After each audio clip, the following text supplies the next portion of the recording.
Para i-remind tayo na lagi tayong dapat nakaslay. Ano yung slay?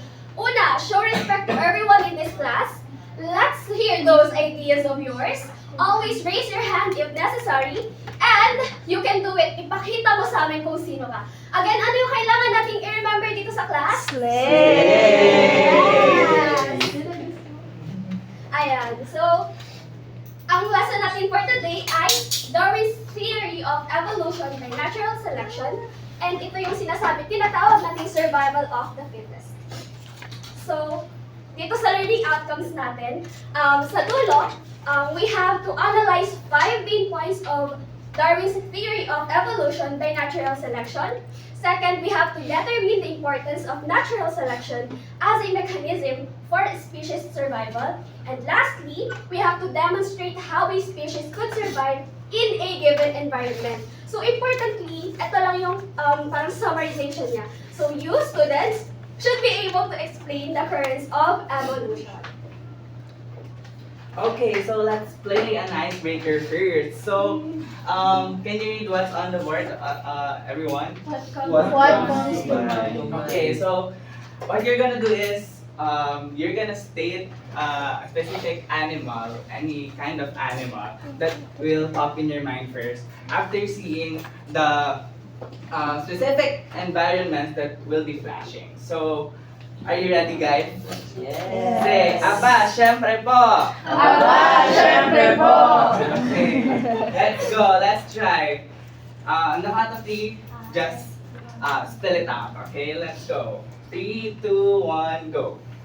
No picture. Oh, there's No picture. So, let's Mosquito. just improvise. I'll just say a word and the first animal that comes to your mind, you have to spit it out. Okay. So first is, give me an animal from the polar region. Polar Ice bear. bear. Ice bear. Is there polar bear? How about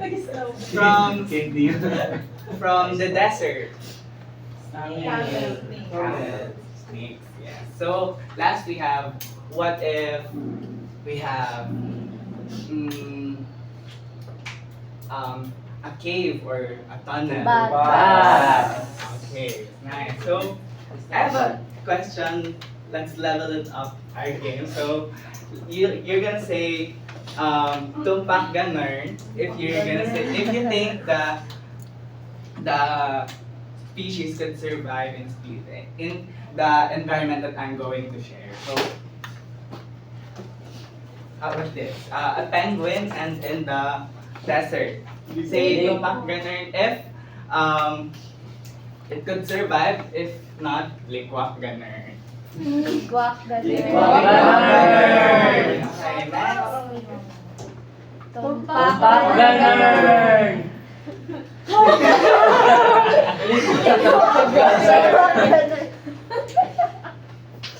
Okay, thank you for tapos na. Thank you for your participation. So, ayun, with Sir Rembrandt, na-assess namin na, naaalala niyo pa yung lesson natin from the past meeting na yung theory ni Lamarck dun sa theory of needs and theory of use and disuse, kaya nakaka-survive and hindi yung species. So ngayon, ayun, let's start na dito sa lesson natin with a game. So this game is called Who Wants to Live a Million Years? So will you be able to face the different environments and live a million years? Let's try it out.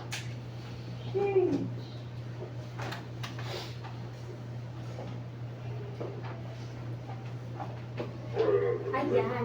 Yan, nabulol na si Darwin. So yeah, let's try to play the survival game.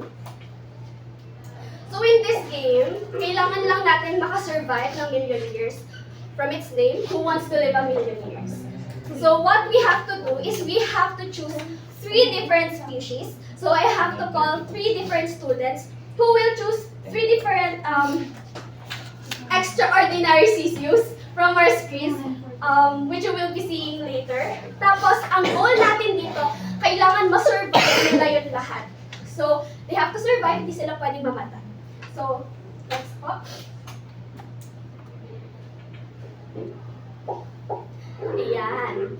So, according to Darwin, mag-experiment tayo with a theoretical species. Let's call them extraordinary CCUs. Can you say that again? Extraordinary CCUs. Very good! So, meron silang diverse range of traits and we have to put them in one environment and see kung makakasurvive ba sila. Yes. So, ayan. Let's call on Velvet. Can you choose one of our extraordinary CCU here in the screen?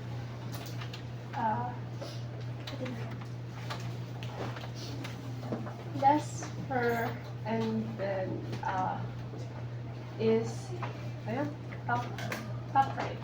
Upright. So that one. Next one, let's have Shuttle, the middle one.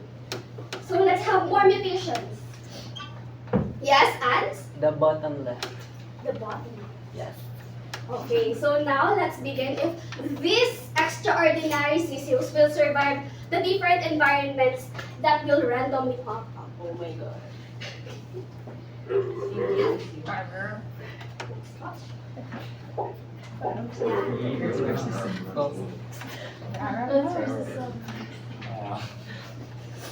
Taray! Katay.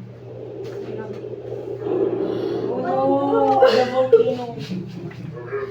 Yan, run for cover! So, nag-erupt yung volcano. Let's see if makakasurvive yung mga species natin.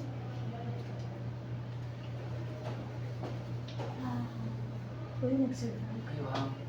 Wow! Tapos na yung volcanic eruption. Meron ng delicious fruits na tumubo dun sa mga environments natin. Tingnan natin if kaya ba nilang abutin yung mga puno na yun. Wow!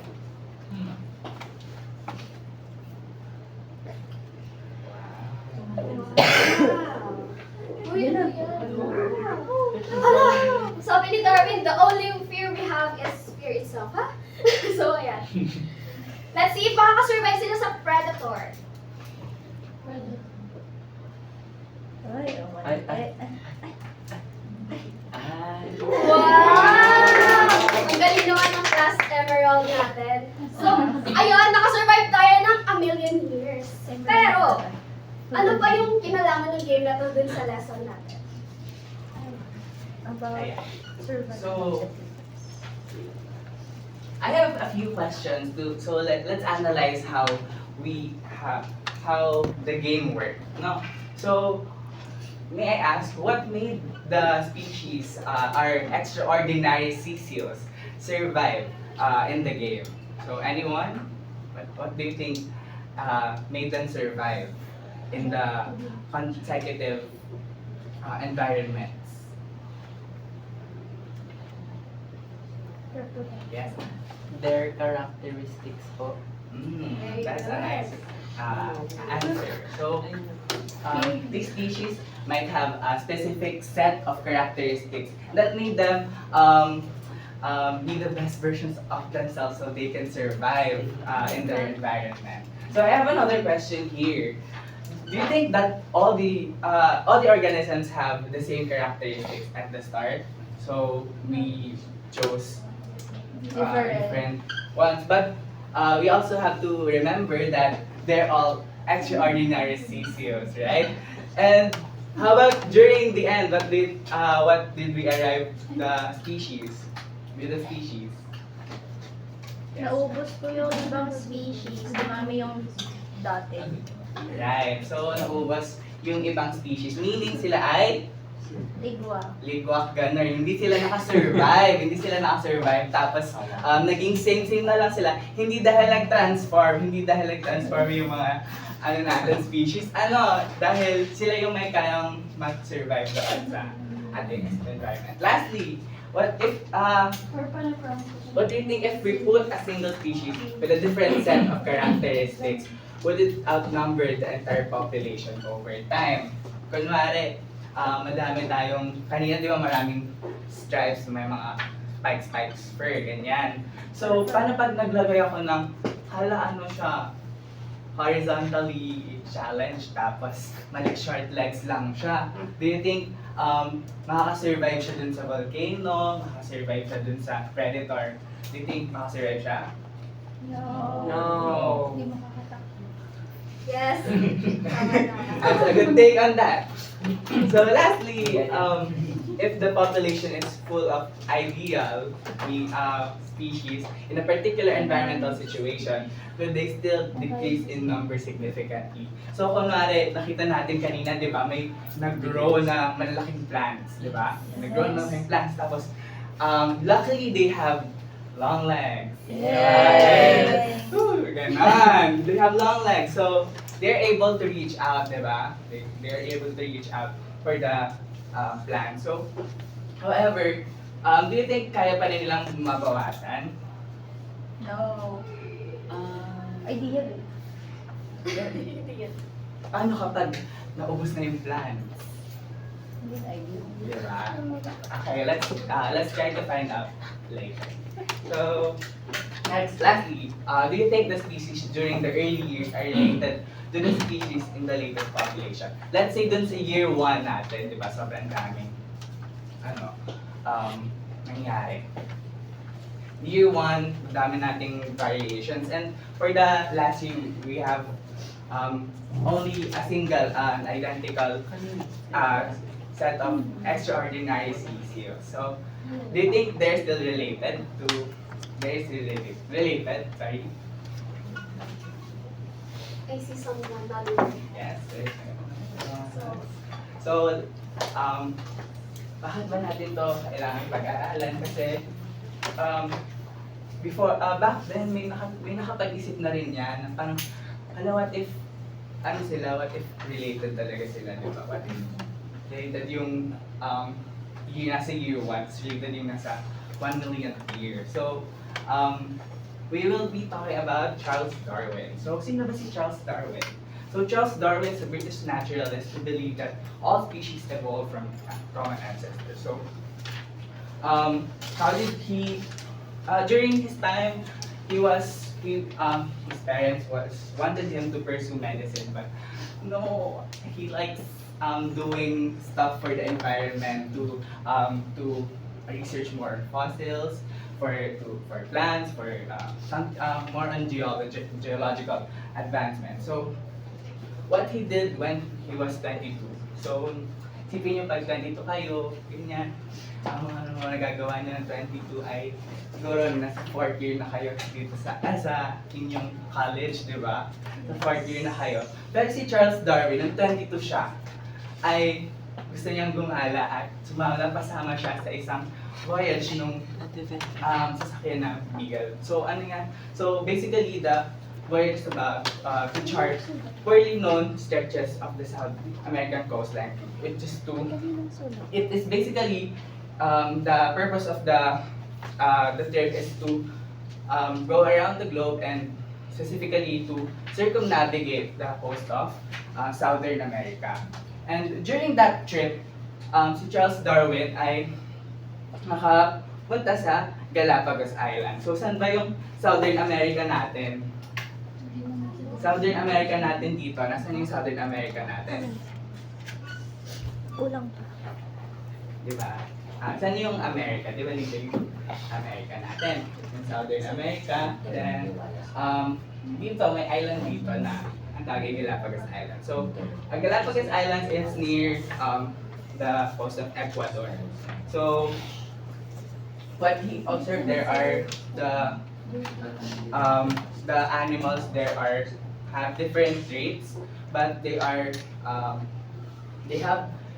different characteristics based on their geographical location. So, na-realize niya na, bakit parang pare-pareho, lahat naman sila pare-pareho ng ginagawa. Like for example, the birds present in the Galapagos Islands, let's say, tawag dun sa island names are finches. Please repeat, finches. So, in-observe niya yung mga finches doon. Sabi niya, ba't dun sa portion ng island na to, kakaiba dun sa finches ng island na to. And nung nakarating siya ng Ecuador, nakita niya na, ay may finch din, parang may, may birds na medyo related din dun sa finches ng Galapagos Island.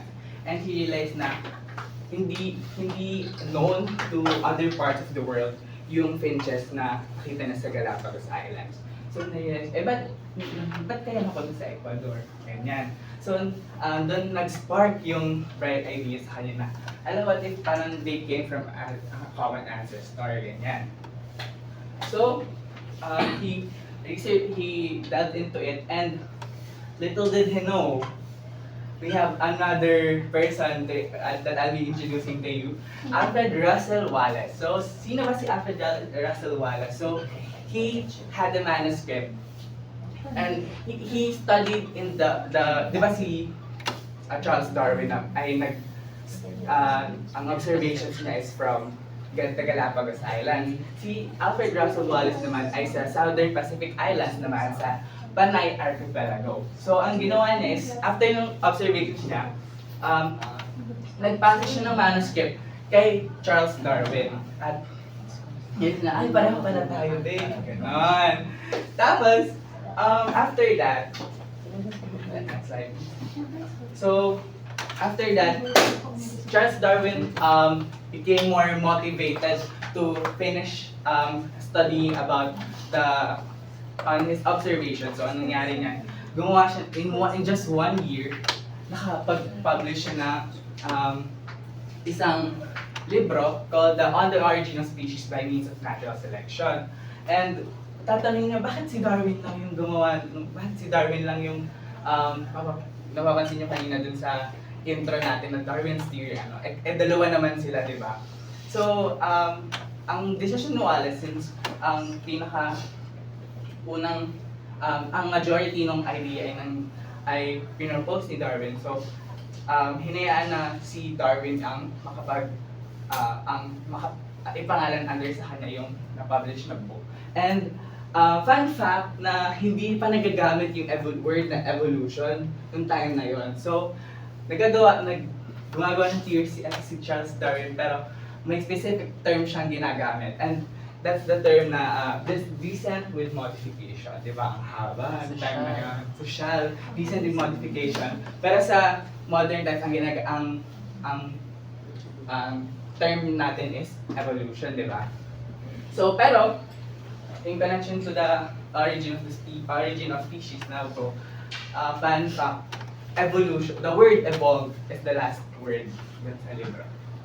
Ayun. So, maybe doon nag-spark nga yun na, ay, gawin natin evolution kasi ang haba is spell. Okay, so, based on, ano nga ba yung mga nangyari dun sa observations niya at paano niya in-analyze yun? Let's find out. So, yun na. Nagkaroon na ng theory of natural selection. So, ano ba yung theory of natural selection? So, theory of natural selection refers to the differential survival and reproduction of organisms. So, from the words itself, ano ang natural? Nature. Normal. Nature. Tama. Next naman, ano naman yung selection? In Tagalog, ano yung Pagpili. pagpili. So, parang nature, namimili. Ganon. Yes. So, parang 5 points ng ng theory of natural selection si Charles Darwin. These are overproduction, variation, competition, adaptation, and speciation. Iisa-isahin natin siya. So, una, overproduction. Organisms have the potential to reproduce. So, yung mga nakikita natin sa screens, yung toad, yung catfish, yung water lilies, these species are called invasive species. So, ang sinasabi lang dito sa overproduction, tayo, species, we have the potential to reproduce. Let's give another example. Si mommy and daddy, sino yung na-produce nila? Ako. Very good! So, that's what we call overproduction. Pero bakit nagkakaroon ng overproduction? Diba? Diba kasi yung iba nagiging nawawala naman sila kahit nanganganak yung iba. Pero bakit itong mga species na to nag-overproduce sila?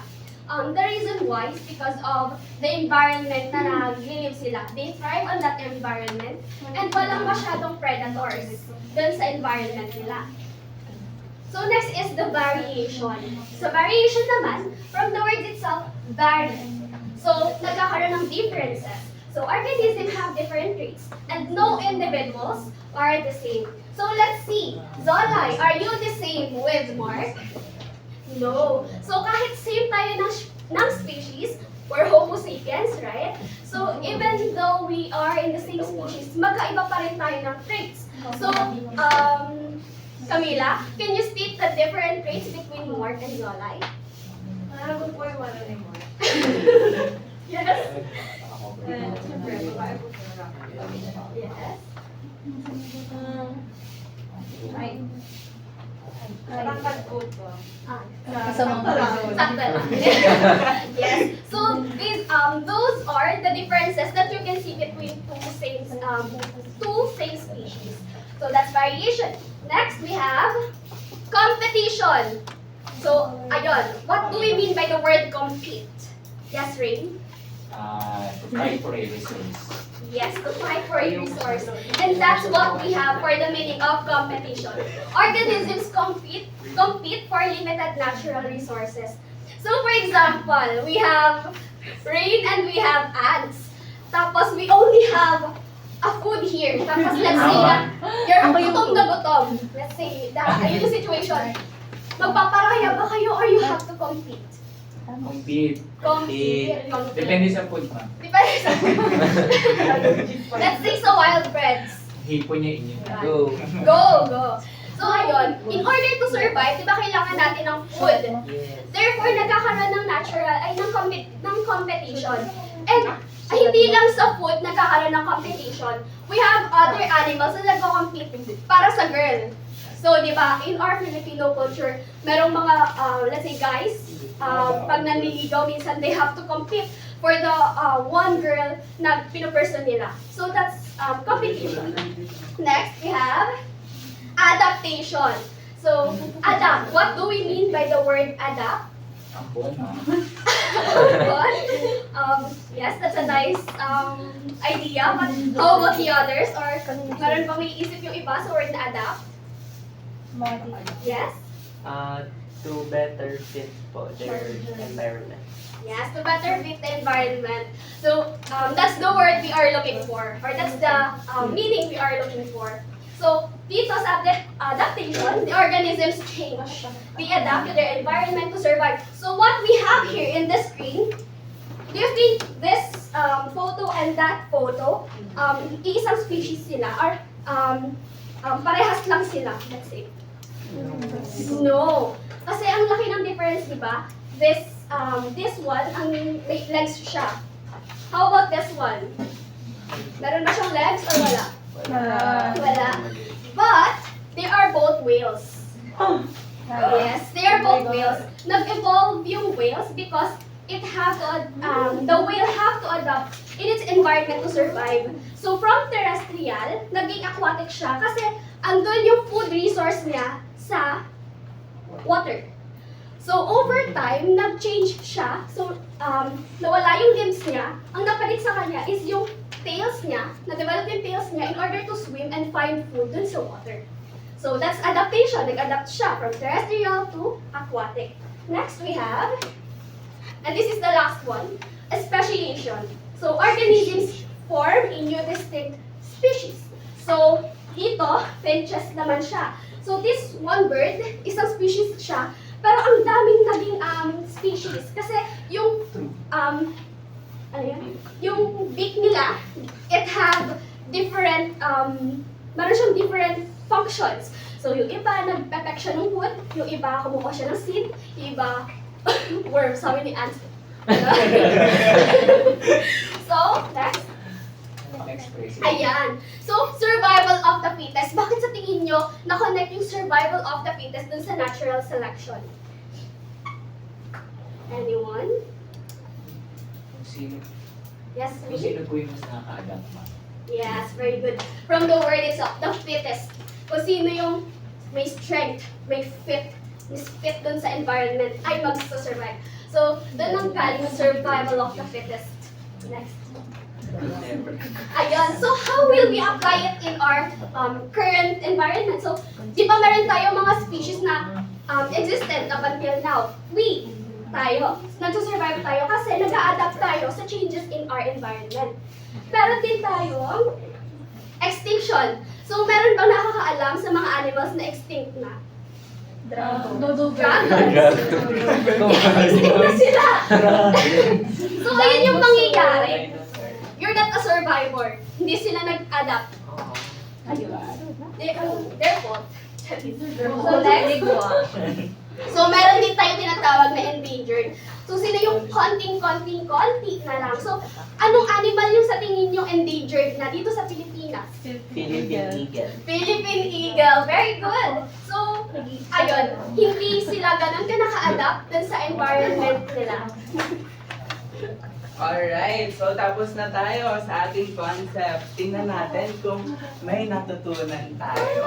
So, pasadahan natin lahat ng na-discuss and let's try if we can answer it. So, first, the theory of evolution by natural selection scored by 2 persons. We have 2-point person.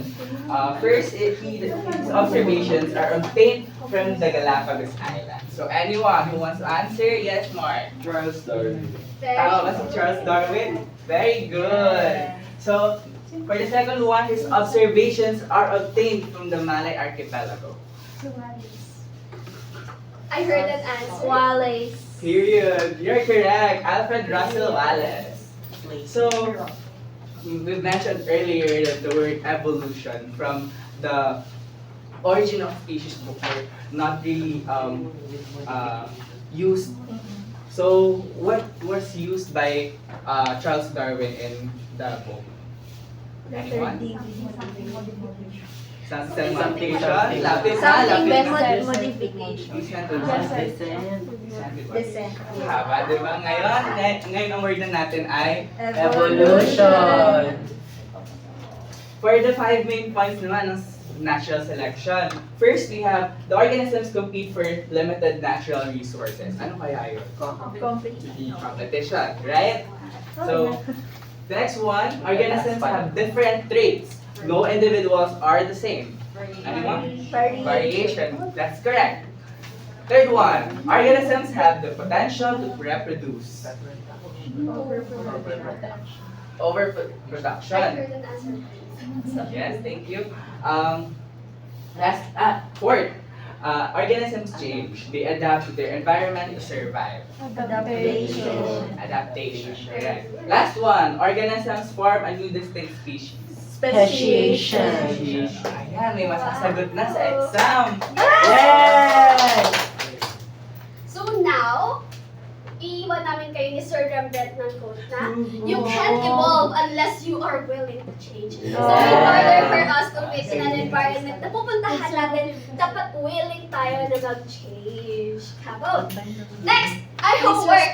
So, hala, may homework tayo, Ornor! So, hindi naman siya ipapasa. Ang homework lang natin, kailangan yung basahin yung mga reading materials natin from our learning management system sa LMS natin. Uploaded na namin siya ni Sir Rembrandt. So, all you have to do is read para maging prepared kayo dun sa next lesson natin. So, that's it. Let's end our class and let's meet next meeting, which is tomorrow, okay? Thank you. Goodbye, class! Goodbye, ma'am. And